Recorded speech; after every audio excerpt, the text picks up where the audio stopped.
Scotland perhaps, although Shetland likely to see a spell of wet and windy weather continuing through Thursday. Otherwise, it's a day of sunny spells and lively showers. Hail and thunder couldn't be ruled out, and actually in between the showers there'll be some sunshine with temperatures reaching 16 or 17 Celsius. Into Friday, some wet and windy weather to come.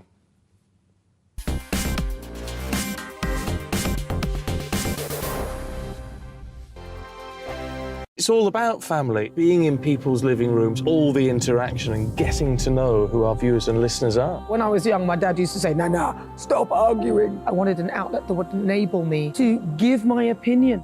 People are going through a really hard time right now, and I know that you don't feel like you're being listened to by the establishment. I came to GB News because it's the People's Channel, and I want the audience to have their say on the events of the day. We're dynamic. We do something different. Democracy shows that the wisdom of the nation is in its people.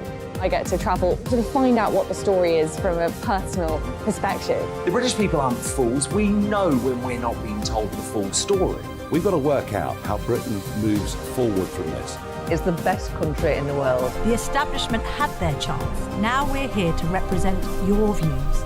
Britain's watching. Britain's watching. Britain's watching. We're proud to be GB News. The People's Channel. Britain's news channel. Hello, I'm Michelle Dewberry, and you can join me every weekday 6 till 7 on Jubes and Kerr. You're an inspiration to us all. Click that bit up. Well, you are. That's my ringtone. My political ambitions those days are gone, I can tell you. She's only teasing. Go on. He's probably going to want to lay down now. I'll give him 2 minutes to have one. Let's respectfully disagree. That's what we like on Jubes and Kerr. Come and join us. GB News, the People's Channel. Michelle Dewberry, weekday evenings at 6 o'clock. Start the day with GB News. We catch up on all the big stories you didn't hear the night before. And take a look at what the world's talking about this morning. That's right, Monday to Thursdays from 6 o'clock. It's Breakfast with Eamon and Isabel. Straight after breakfast, join us, Bev Turner and Andrew Pearce. We're going to take you through till noon. We'll be tackling the big topics of the day, including the things that the other channels just won't talk about. If it's happening here. Wake up to mornings on GB News, the People's Channel. Britain's news channel. I'm Simon Evans. Join me on GB News for Headliners at 11 p.m. What's the scoop? I'll be joined by 2 of the country's top comedians. That's right. As we take a look at tomorrow's newspapers tonight. We're going to get into trouble. If it's a big story, we'll be covering it. Spill some tea on him. There we go. But we'll also have some fun. I wouldn't stick up a bank.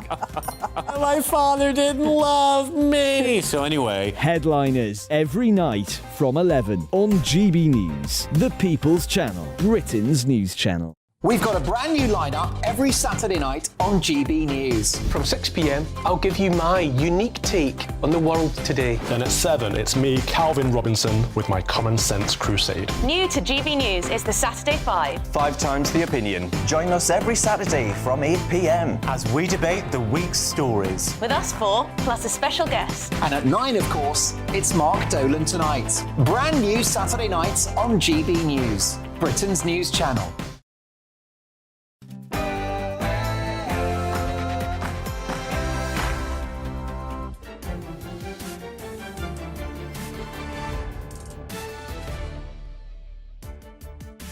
Good evening. It's me, Jacob Rees-Mogg, State of the Nation. Tonight, the green, smoothly guzzling tatterdemalions of Amnesty International have absurdly claimed that the United Kingdom has become a negative force for human rights on the world stage. The front page of their website has more to say about us than the totalitarian communists in China. We'll be exploring the phenomenon of ghost children with the very journalist who broke the story. Tens of thousands of children are not turning up to school. And have the people spoken? Well, some have. Some have been covering Mr. Khan's ULEZ cameras with plastic bags. Apparently a criminal offence. But they at least deserve credit for recycling. State of the Nation starts now.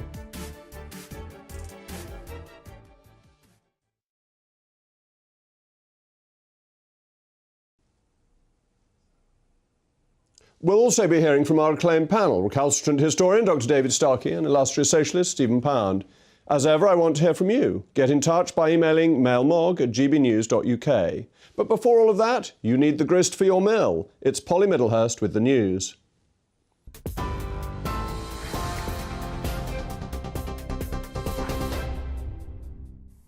Jacob, thank you, and good evening to you. Our top story tonight on GB News, MI5 has increased the terrorism threat level in Northern Ireland from substantial to severe, meaning an attack is highly likely.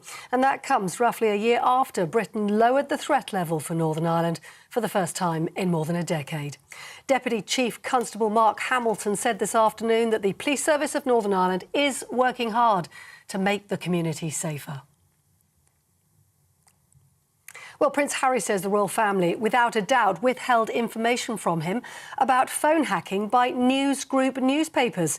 He made the claims in a witness statement submitted before his civil claim against the publisher of the Daily Mail, Associated Newspapers. Prince Harry is among a group of celebrities launching legal action against the publisher, accusing them of numerous breaches of privacy.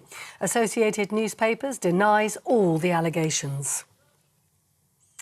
And in the United States, President Joe Biden has called on Congress to pass an assault weapons ban after another school shooting, this time in Tennessee, saying the country owes the families action, not just prayers. For viewers, a warning: you may find the following footage distressing. In the incident, 6 people, including 3 children, were killed in Nashville on Monday. Police shot and killed the 28-year-old transgender attacker identified as Audrey Hale. Nashville police say the attacker was able to buy 7 firearms legally, 3 of which were used in the shooting. Now, here, the former Labour leader, Jeremy Corbyn, says he has every intention of representing Islington North, his constituency, at the next general election, adding that he won't be intimidated into silence. That's after Labour's National Executive Committee approved Sir Keir Starmer's motion to block Mr Corbyn standing as a Labour MP. Mr Corbyn was suspended from the parliamentary party in 2020 over his reaction to a damning report into anti-Semitism within the Labour Party. He could, however, still run as an independent candidate. The Education Secretary is urging teaching unions to accept the latest pay offer and end their industrial action. The government's offering a £1,000 one-off payment as well as a 4.5% pay rise for next year. But the National Education Union has recommended its members reject the deal and instead hold further strikes on April the 27th and May the 2nd. And lastly, the SNP leader Humza Yousaf has now been officially selected as Scotland's new First Minister. The 37-year-old is replacing Nicola Sturgeon, who formally tendered her resignation to the King earlier on today after more than 8 years in the role. It's understood Kate Forbes will leave the Scottish Government after rejecting a demotion from the new First Minister. It means Miss Forbes, who's previously served as Finance Secretary, will return to Holyrood's backbenches. You're up to date on TV, online, DAB+ radio and on the TuneIn app. You're with GB News, the People's Channel. Let's get back now to Jacob Rees-Mogg.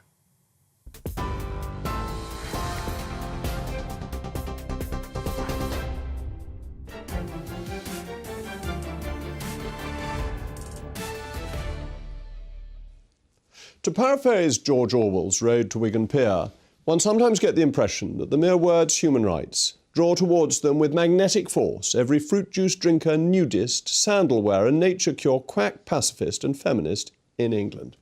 We've seen Oxfam decide that the English language isn't good enough and that they should rewrite it. Perhaps they'd prefer Russian. And now Amnesty has decided that human rights are at greater risk in the UK. And if you look at their website, look at the front page of their website, it's all about what we get wrong and nothing about other countries. And apparently the UK is becoming a negative force for human rights on the world stage. This is the most unutterable nonsense. England, Great Britain, the United Kingdom, through her long and distinguished history, has been an extraordinary force for human rights. How many people know that the Normans, when they conquered, actually got rid of the slave trade that the Anglo-Saxons had? In 1215, with Magna Carta, we introduced the principle of trial by jury, the freedom of the church. The church in England shall be free, is the first opening clause of the Magna Carta. The Act of Tallage in 1297 that means that taxation must be approved by Parliament. This is a quite extraordinary act. In other countries, it's inconceivable that tax shouldn't be at the whim, at the will of the monarch. We make it by Parliament, by consent of the nation in 1297, and the Act of Tallage is still the law of the land. Habeas corpus, jumping forward a few hundred years, 1685. But habeas corpus was a confirmation of rights, the right that you could not be held unjustly without reference to a court. Now, in 1789, the French were still dealing with the ability of the French king to lock people up without any writ of habeas corpus to get them free. 1688, we have the Bill of Rights. The Bill of Rights that means speech in Parliament is free, still free today. And then we have freedom of the press from the lapse of the licensing order in 1694. We have the opening up of the franchise in 1832 and 1867.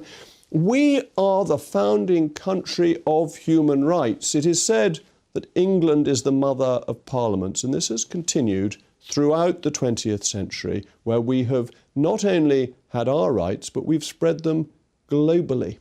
And that's the crucial part, that we decided what our rights were very early on. We even developed a theory of them very early on. Sir John Fortescue, in the late 15th century, sets out the key point that the King of England is king under the law, whereas the King of France is the law. And not only do we do this for our own country, but we spread it to the world. We give it to our empire.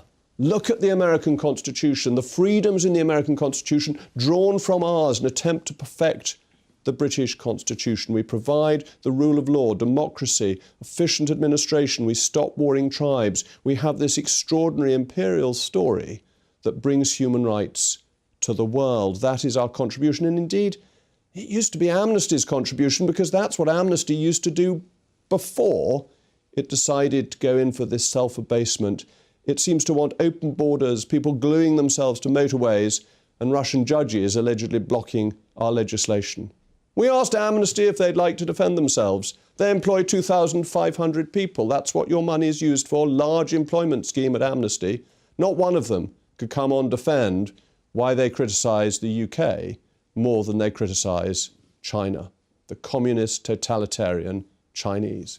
But of course, I want to know what you all think. Please get in touch. Email me at mailmog@gbnews.uk. But now I'm joined by human rights lawyer David Haig. David, thank you for joining me. Why do you think Amnesty, which started off in a distinguished way by challenging human rights abuses of a much worse kind in totalitarian countries, now wishes to attack our own democracy? Good evening, Jacob. I mean, first of all, I agree with an awful lot of what you said in terms of the history of the UK, in terms of the fact that the UK effectively set human rights across the world, and we've led the way for so very long. And I think that's perhaps one of the reasons why Amnesty is obviously focusing, and others. I mean, I think we spoke a couple of weeks ago about the Civicus Monitor report that also looked at human rights changes in the UK, and that's one of the reasons that Amnesty and other organisations are focusing on us. Now, I think in terms of Amnesty, and I think one of your guests when we talked about Civicus a couple of weeks ago made a very good point. You've got to look at the organisations that issue them, the people in charge of those organisations, and the benefits. Now, you mentioned China earlier on. Obviously, China abusing human rights is not a headline. That is not going to get attention for the annual report of Amnesty. Whereas obviously saying that the UK and downgrading the UK and saying that they're bulldozing human rights will do. And I think so that's one of the reasons why people are focusing on this in answer to your question. So this is essentially a publicity stunt by Amnesty. But isn't that really rather sad? Because what's going on to the Uyghurs and the persecution of Cardinal Zen in Hong Kong is really serious. And surely that's what we should be focusing about. We should be holding other countries to account that have terrible abuses. The Burmese regime, wicked abuses of human rights. Well, I agree with you. I agree with you. It is a publicity stunt in terms of focusing on the UK, much as the Civicus Monitor one did. But in terms of Amnesty, as a human rights lawyer, I believe it is backed by a lot of facts in terms of the fact of changes to existing laws and proposed changes to laws will reduce our human rights protections, and that is not a good thing. And as you said earlier on, in terms of our position, in terms of protecting and promoting those for centuries, obviously the world looks at us as a leader. And if we start to drop But behind... isn't our best, sorry to interrupt because we haven't got a lot of time, but isn't the best protection of our human rights democracy, that people can vote, and if they don't like what this government's doing, they can put in a new government to do something different, and that's a better protection than judicial human rights? Well, absolutely. That you're absolutely right, and obviously, as we know, with some obviously exceptions, that a Conservative government that is changing these laws was elected, obviously with a different leader. So that's a very, very valid point, and I agree with that. I think the point is, though, that the changes that are being made potentially pave the way for things to get much worse with other governments, with other leaders, with other administrations. And as you said earlier on, we set the history in terms of human rights. So you've now got dictators and despots around the world looking at us, looking at these headlines and thinking, well, if they're looking at changing the laws, why can't we? And I think one of the points I wanted to talk about is very quickly is in terms of what we're seeing is very much a human rights hypocrisy, I think. And I think that's something that I definitely agree with, that was highlighted in the Amnesty report, the way in which we are dealing with certain human rights abusers, so, for example, countries in the Middle East, where we kind of look the other way because of financial interests in business deals, and countries where we don't look the other way. Well, we must get you back to discuss that further on another occasion, because that's a very important debate. Thank you so much, David. I've now got my typically brilliant panel, our socialist friend, Stephen Pound, and the historian, David Starkey. Stephen, come on, you're a lefty. Yeah. You can defend amnesty. A couple of things. You started off with George Orwell, and one of his famous essays, he's on a bus in Letchworth going to the New Town, and he sees a group of men wearing shorts, and he immediately identifies them as cooperators and socialists, but then, of course, maybe from an old Etonian perspective. But don't forget, his first book, Burmese Days, actually one of the most potent and poignant sections of that describes a hanging, which he was a member of the Burma Imperial Police there. And he actually says, you know, in this story, why can't our rules apply to our subjects as they were at the time? So I think Orwell, you know, despite the comment you made, which is absolutely accurate, was actually a believer in human rights. But I think, let's get a couple of things straight. First of all, Amnesty have made fools of themselves by using the word bulldozing. It's ridiculous. I would say that we need to defend human rights. I think any civilized country should have a codification, a basic layer of human rights that apply to all of us. The problem is interpretation and the extension, the sort of kind of limitless extension. I'm all in favour of human rights, but I'm not a huge supporter of amnesty. At the perhaps high point of liberal England, weren't our human rights best defended by the House of Commons that really believed in them? And you see that in the reluctance Nobody to introduce talked about human rights, Jacob. Your history, forgive me, was completely phony. You were not talking about human rights. You were talking about political rights. You were talking about the universal rights under common law, life, liberty, property, freedom of speech, freedom of the person. What has happened is that those notions have been perverted and polluted. The human rights we have now tend to be directed against the individual or against the majority of individuals rather than defending the individual against the state. This is the problem that's happened with the takeover of the United Nations after 1945, particularly by the Soviet Union and its satellites. It deliberately used this, and you actually made a good point when you say no. This is actually. Can we be serious? Because it really is serious. What has gone wrong is that we've replaced those universal rights, life, liberty and property, with highly specific rights, the rights of gays, the rights of women in certain circumstances, a right to abortion, a right to food. Now, all of these very peculiar rights actually are specific to individuals. They're not general. And moreover, the right of a woman and the right of a trans, as we are discovering, are very likely to clash with each other. And the only way those clashes can be arbitrated is by constant judicial intervention. So instead of universal rights, we've replaced sectional rights. In place of rights that unite us, we've introduced rights that divide us. And we're seeing this at the moment. Totally. With the right to privacy which is fundamentally undermining the right to freedom of speech. And we see this being argued out in the courts actually today, at the moment. I mean, Isaiah Berlin put it very, very powerfully when he said freedom for the wolf does not always mean freedom for the lamb. And I think that's the point you then... I know I'm going to get sacked for this, but I think Dr. Stark has made a very important point about the sort of the dharma, the idea of sort of universal basic rights of, just basically you don't kill each other and you take it from there. They're not rights. I mean, again, it is civilization. It's really important that we go back to Locke. The key figure in this, if you like, is Locke and those three basic liberties of life, liberty and property.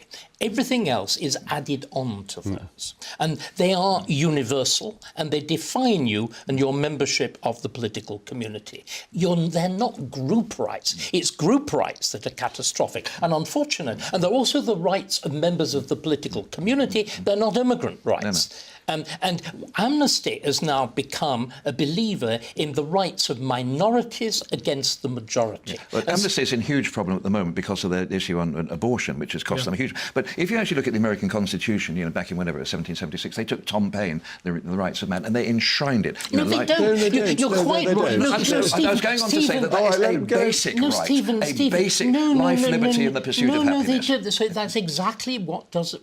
Madison took from Paine. It's not Paine, it's Locke. And can we be really clear? The American Bill of Rights is the first cousin of the English Bill of Rights. It's essentially rights at common law. It is not what's been built onto it after the 1960s. The right to bear arms is a direct crib from our Bill of Rights, except ours is for the maintenance of a Protestant militia, and theirs is for the maintenance of a militia. Fortunately, we no longer need a Protestant militia. The Indian Constitution, written by Ambedkar, is exactly word for word. The Republic of India is a secular socialist state dedicated to life, liberty and the pursuit of happiness. And that didn't last. Well, it left out property. And this, again, I'm sorry, as a socialist, you won't understand this. But property is the essential right. It's an utterly fundamental right. And the fact that we've diminished this, that we attack it, that our taxation regime makes a mockery of the notion of property rights, is one of the reasons that things have gone so badly and so radically wrong. Yes, that property is the fundamental underpinning of all the rest of the Constitution. If you don't have property rights, then none of your other rights end up lasting.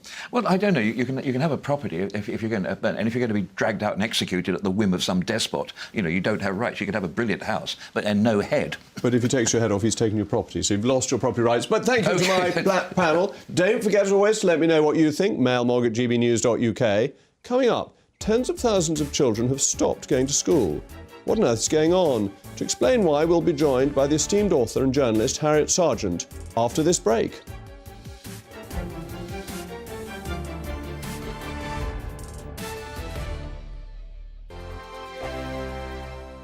It's all about family, being in people's living rooms, all the interaction and getting to know who our viewers and listeners are. When I was young, my dad used to say, Nana, stop arguing. I wanted an outlet that would enable me to give my opinion.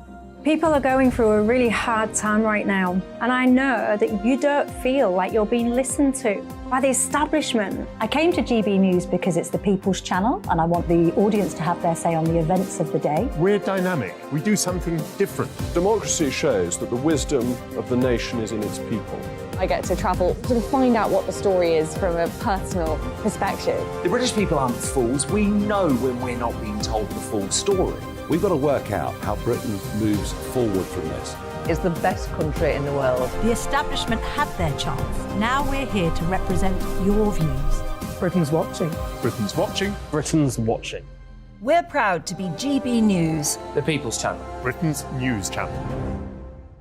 Hello, I'm Michelle Dewberry, and you can join me every weekday 6 till 7 on Jubes and Co. You're an inspiration to us all. Click that bit up. Well, you are. That's my ringtone. My political ambitions those days are gone, I can tell you. She's only teasing. Go on. He's probably going to want to lay down now. I'll give him 2 minutes to have one.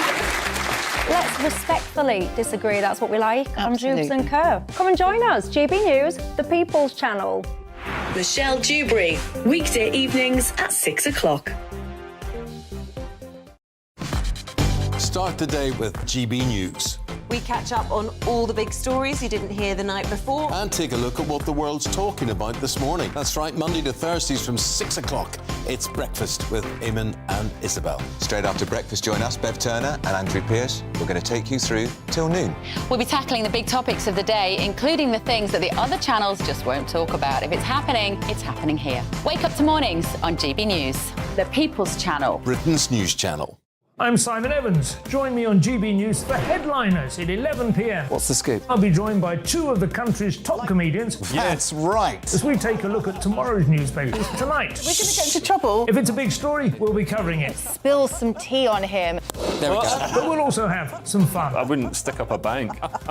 My father didn't love me. So anyway. Headliners every night from 11 on GB News, the People's Channel, Britain's news channel. We've got a brand new lineup every Saturday night on GB News. From 6 p.m, I'll give you my unique take on the world today. Then at 7, it's me, Calvin Robinson, with my Common Sense Crusade. New to GB News is the Saturday 5. 5 times the opinion. Join us every Saturday from 8 p.m. as we debate the week's stories. With us 4, plus a special guest. And at 9, of course, it's Mark Dolan Tonight. Brand new Saturday nights on GB News, Britain's news channel.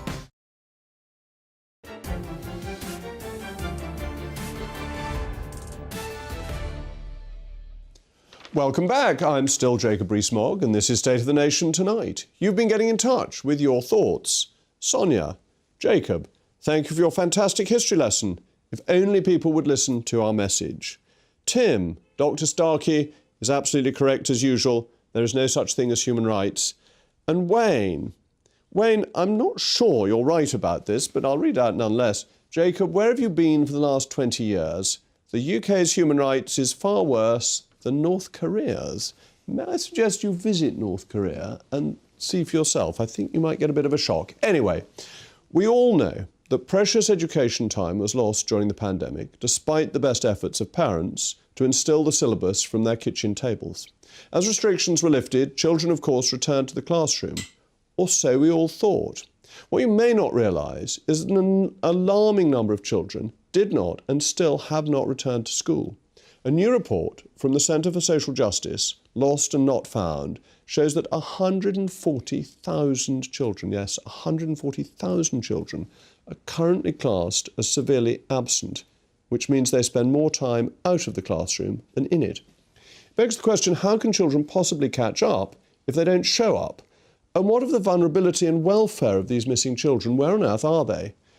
I'm joined now by author and journalist Harriet Sargent, who has written all about the unprecedented issue of the so-called ghost children. Harriet, you're the one who's brought this to people's attention. Where are these 140,000 children? Who are they?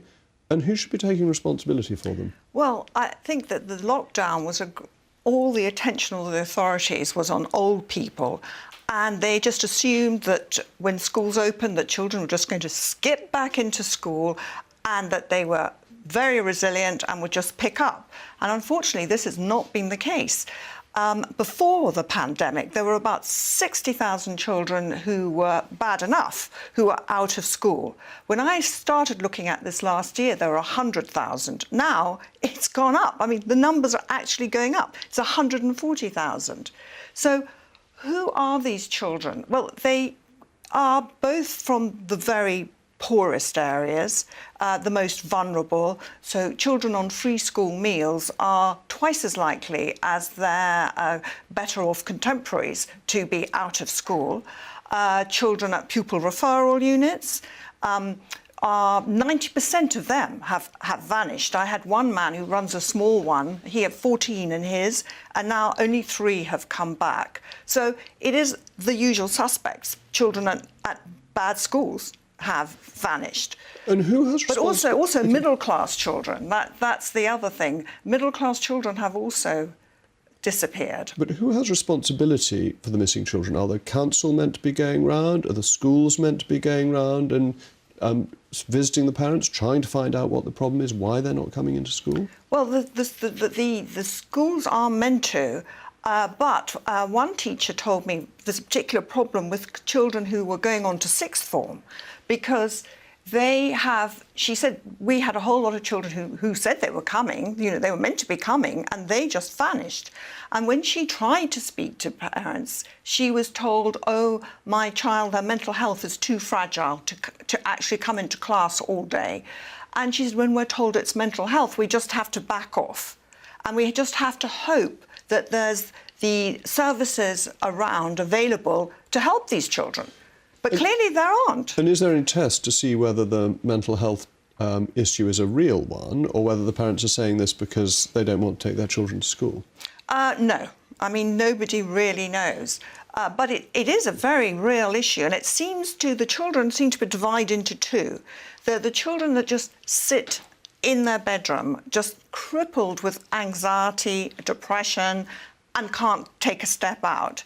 And then there's the children who you can't get back into home because they're out on the streets and they're angry and they are doing all kinds of sort of antisocial behaviour and crime. So it's not always the parents' fault. The children may have reached the point that the parents can't get them back into school. I mean, all I can say is you have children, and can you imagine picking up a depressed 15-year-old and carrying them back into school? That's just not something you can manage. I think my 15-year-old could pick me up nowadays, well, rather exactly. the other way around. I certainly wouldn't try. But with the middle-class children not going into school, how much of that is homeschooling? Because a lot of communities, including strict Catholics that I know, are very fed up with the indoctrination that they see, particularly in sex education in schools. Well, that's very interesting you say that, because I'm actually talking to an African Caribbean school counsellor this weekend, and I was telling him about this issue, and he said, well, have you actually looked into... He said he knows a number of African, Caribbean and Asian families, and the parents are shocked. They do not want their children learning about what it is, choking or anal sex or whatever it is at the age of 11. I don't think I want to know about this at the age of 53, quite honestly, but let's pass that over. Well, me too, but anyway. But so they are, they are going in for homeschooling, but I don't have the figures on that. I mean, I think that's a very interesting question. Because obviously people are entitled, quite rightly, to educate their children at home, but they have to make some provision. With those who aren't home educated, what are the solutions?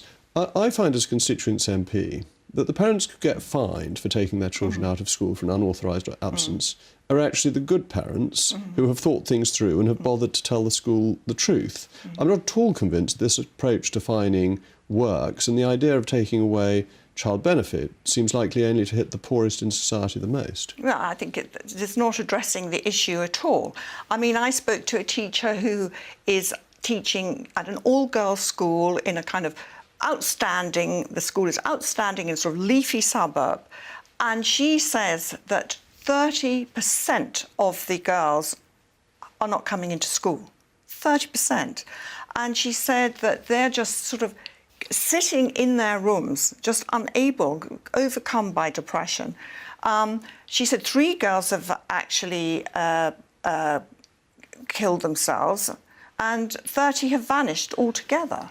So you're identifying two very serious problems. Parents. One is that people seem to have vanished from going to school, children just not turned up. But the other is very serious mental health consequences of the lockdown, for which there isn't sufficient support to help people to get over. Well, I think nobody knows what to do, because this is, as I said, is an unplanned social experiment.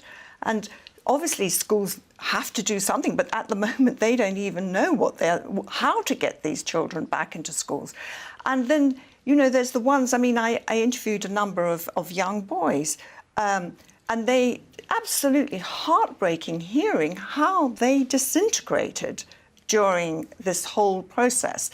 For example, one boy who's now in a gang, I mean, he was fine. He used to go off to his boxing club, he used to go and play football, and he was fine before all this happened. And then the moment he didn't have that all-important activity, I think everyone with a teenage boy knows how important that kind of activity, he didn't have the men in the boxing club, in his life, and he was just stuck in his room doing online learning. He couldn't cope with online learning, and he became angry, he became frustrated, bitter, and turned against his school, doesn't get on with his mother, and is out on the streets now. And this replicated Harriet, all thanks across the country. so much for bringing this to people's attention, because without you, I don't think people knew about this. And it is a great worry that 140,000 children are being ignored effectively by the system.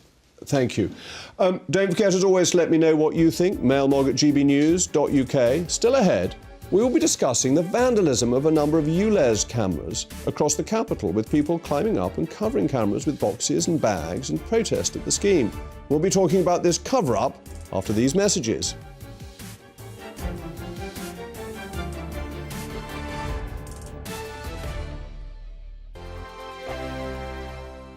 I joined GB News because I was sick and tired of not hearing my views being represented, not just mine, but so many people that I knew and spoke to. I just couldn't get my voice out there. I couldn't say anything, I couldn't do anything. Whatever the narrative was, I kind of had to follow it. GB News is there to provide a voice for those who have been ignored by the establishment media. We think different things, we've got a different style. GB News is here to be optimistic and positive about the future. It's real kind of dynamic and flowing, with the audience very much at the heart of it, like a big family.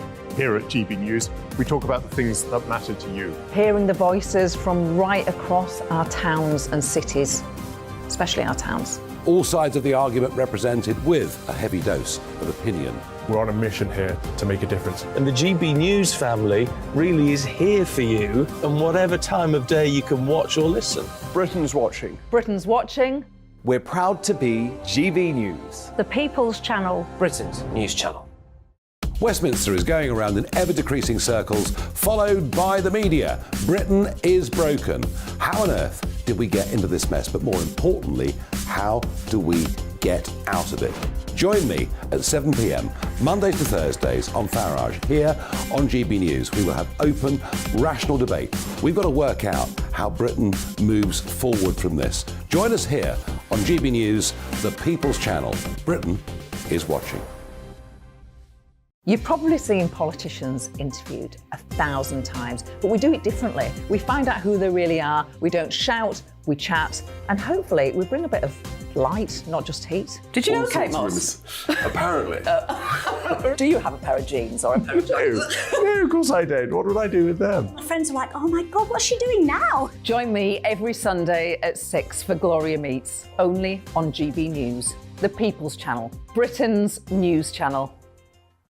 I'm Jacob Rees-Mogg, the Member of Parliament for North East Somerset and a former government minister. For years, I've walked the corridors of power in both Westminster and the City of London. I campaigned in the largest democratic vote in our island story. I know this country has so much to be proud of. We need to have the arguments, the discussions on how we make it better. The wisdom of the nation is in its people. Vox Populi, Vox Dei. That's why I'm joining the People's Channel. Join me Monday to Thursday at 8 p.m. on GB News, Britain's news channel. I'm Mark White. As GB News Home and Security Editor, I cover those key issues that are so important to you. Our authorities, our communities doing all they can to combat violent crime. With the public services under unbearable strain, why are we still failing to control our borders? Defence, the first priority of any government, has been continually hollowed out. Can we trust our politicians to protect the armed forces? Join me, Mark White, on GB News.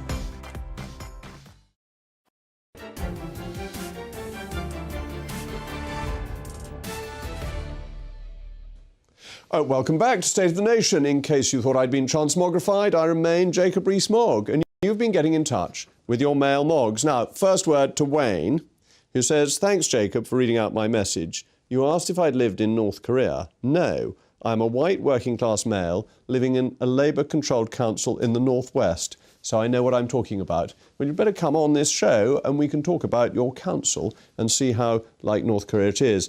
Chris says, are these children still registered with schools, or were they deregistered? And I think that's an important point for budgets.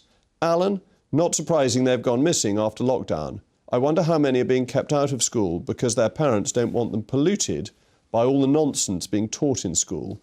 Just a thought. And I think quite a good one, because I certainly do know parents who are home educating because they don't like some of the indoctrination. Anyway, the useless ULEZ, you lose, Mr. Khan. You may remember a few weeks ago when we covered the vandalism of a number of ULEZ cameras in London. Saboteurs cut wires and painted lenses, an obviously criminal offence. But the public have become more creative with their discontent for the spyware. Take a look at these pictures. Now, I've heard from my very reliable sources that putting reusable shopping bags over the cameras is still a criminal offence. So don't try this at home. But the law is always enforced by consent, and politicians must be very careful when they pass laws to which the public do not consent. Fortunately, we are not France, because our politicians almost always understand the limitations of the power of the state. So, the people have quite clearly spoken.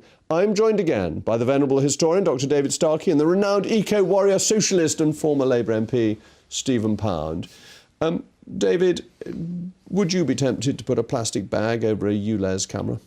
I must say, when the equivalent was introduced in a low-traffic neighbourhood where I live in Islington, yes, because of the gross irrationality of the thing, the division of neighbourhoods, the making of local transport completely impossible, and above all, in the case of LTNs, the deliberate moving of traffic into places where pedestrians go. It's lunatic. You deliberately create congestion and therefore traffic fumes and whatever. But I think, dare I say, I think there's a bigger point, which I think we can all do the thing. Wouldn't it be nice to sort of spray paint at the things?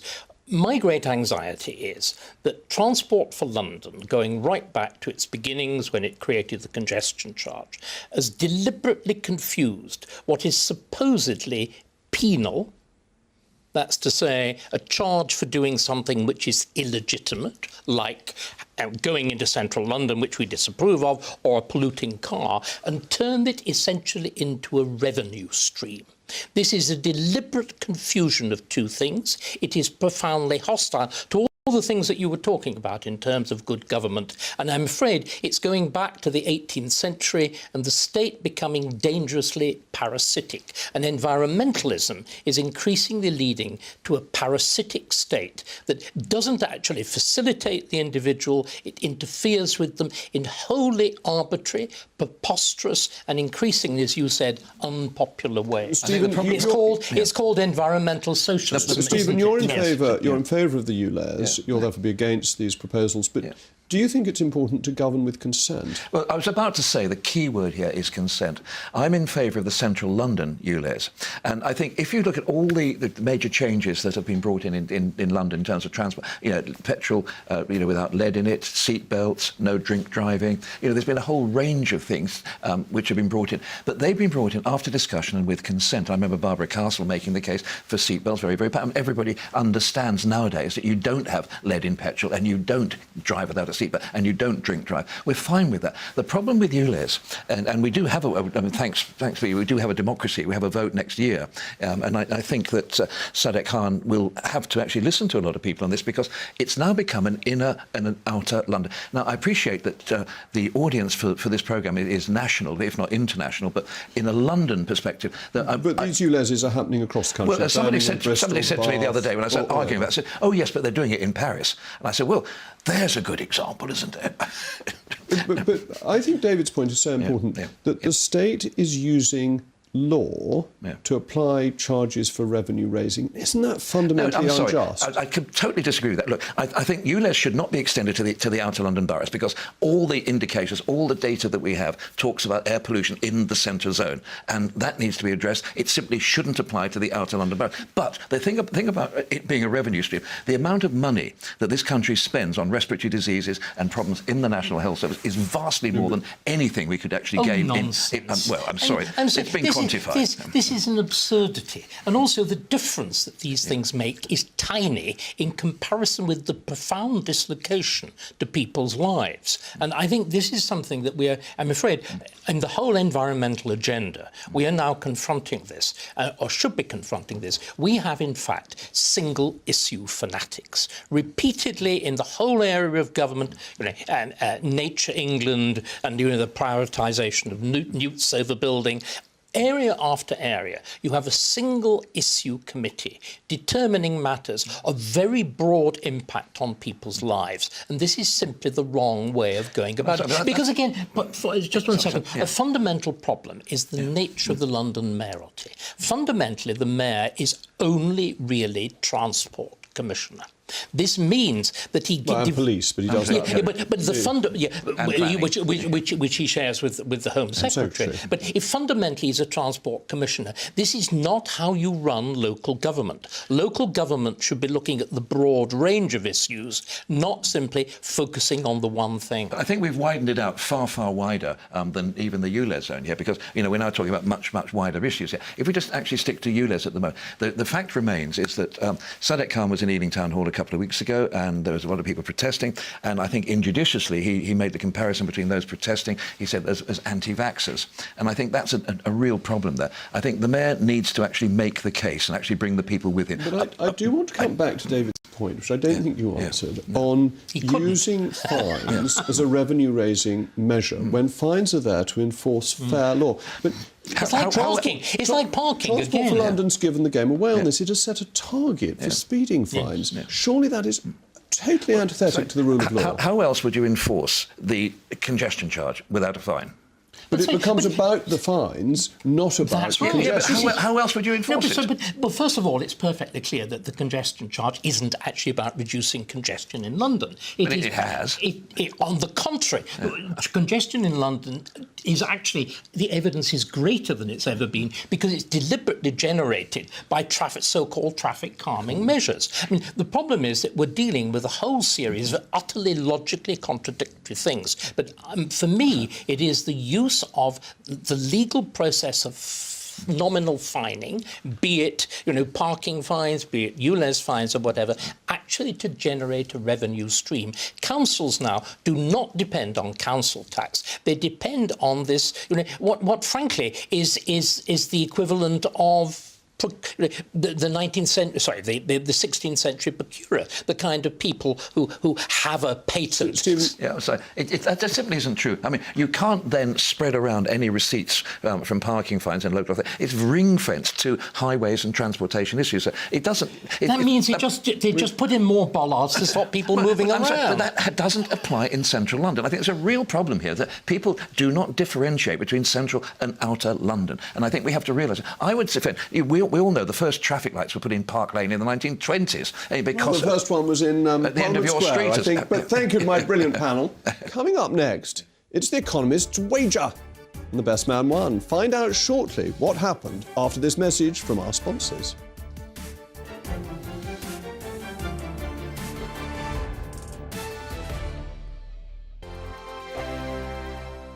Monday to Thursday nights on GB News. At 6, it's Dubes & Co. 7 o'clock, Farage. At 8, join Jacob Rees-Mogg. And at 9, Dan Wootton Tonight, followed by Headliners. On TV, radio and online. This is GB News.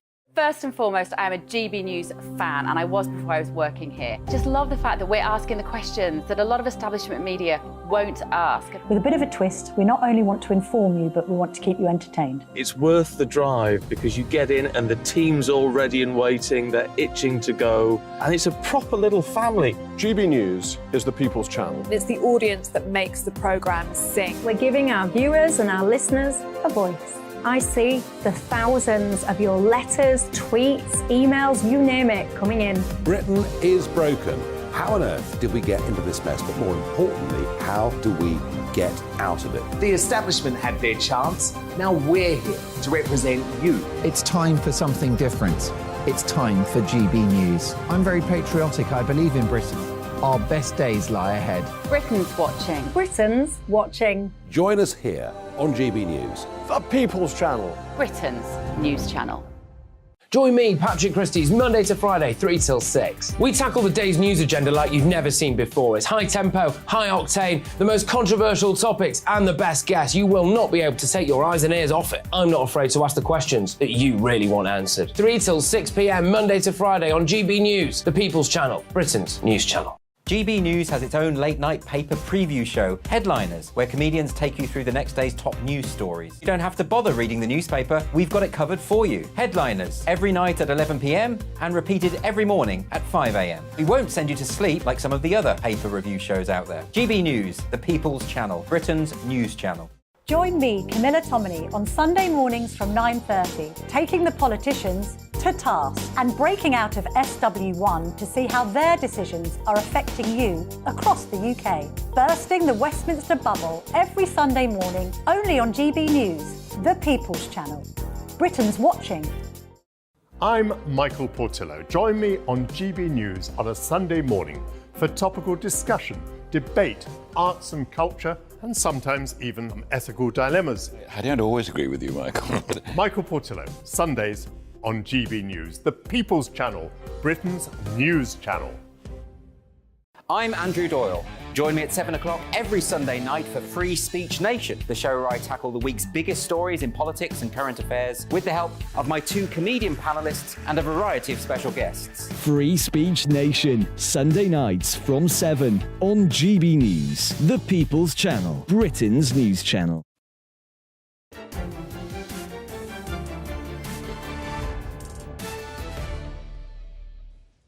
Welcome back to State of the Nation with me, Jacob Rees-Mogg. You've been getting in touch with your male Moggs. Gary, ULEZ is a money-making scam. And Jeff, forget ULEZ. E-scooters are the real symptom of encroaching authoritarianism. And Anne has a very good idea. Why don't you get Sadiq Khan on the show? Well, Mr. Khan, if you're watching, you would be extremely welcome. But now, it's time for the Economist's wager. It's almost the grand national between economists. 2 economists are here with me now and known to feud away on the Twitter sphere. And they decided to put their money where their forecasts were and sell things over a bet worth £1,000. The matter has now been settled and the defeated has paid up to the victor. Well, I'm absolutely delighted to be joined by the head of lifestyle economics at the Institute for Economic Affairs, Christopher Snowdon, the victor, and Professor of Economics at King's College London, Jonathan Portes, the defeated. Jonathan, first of all, thank you for coming in, because I think it shows incredible sportsmanship to come in and discuss this when you didn't win. So I'll let you have the first word and explain what the bet was about. Well, back in 2018, we were commissioned, I and my colleague Howard Reid, were commissioned by, as it happens, the Equality and Human Rights Commission, but it doesn't really matter, to look at what the impact of various changes to the taxes and benefits that the government was planning, in particular the introduction of the universal credit, the benefit freeze, the rises in the minimum wage and so on, would be on incomes and poverty. And we forecast at that time, based on what the OBR and others predicted for the economy and what the government planned in policy terms, that child poverty would rise very sharply. And Chris said, no, that's not going to happen. It's not going to rise anything like that much. And we set a time, which was actually for 21-22, but the latest figures only just came out last week. And as you say, Christopher was right. I was wrong. Child poverty did not rise. As it happens, it's pretty much at the same level, depending on exactly how you measure it. But we can talk about what the reasons are, but basically our forecast And I'm wrong. going to give Christopher the first opportunity to say, what are the reasons? Was it that you thought the ABR was useless and didn't take any notice of its forecast, or was there something more profound than that? That would have actually been quite a good reason, as that is part of the reason why child poverty didn't rise at all. But no, it was simply the fact that if you look at child poverty over any period of time, it never got anywhere near the 41% that Jonathan was predicting. It had been never above 30% for a long time, since about 2009. And so without even reading his report, without knowing very much about universal credit, I just said, this just doesn't ring true to me. OK, so Jonathan, how did you come up with the figures? What led you to think that? To what extent were you influenced by actually not liking the scheme? Well, our model is simply a spreadsheet. We fed numbers and assumptions into the spreadsheet. So the extent that the forecast was wrong, it's because the assumptions that we fed were wrong. So, and Chris did say this at the time, so I think one should give him credit. He did indeed say growth in average earnings is going to be significantly slower than is in your in the model, in the forecasts, and therefore the extent to which people whose benefits are frozen will fall behind will not be nearly as much as you're saying, and that was basically right. Another thing that happened, I think, was that some of the benefit cuts that were planned then didn't happen, or didn't happen in the way that they were planned. So, for example, the government planned rather large cuts in the value and number of people who got disability benefits, and it simply hasn't worked out that way for various reasons. And is this an issue with modelling? Because when forecasts are announced, it's reported as if they're holy writ, as if they're going to happen.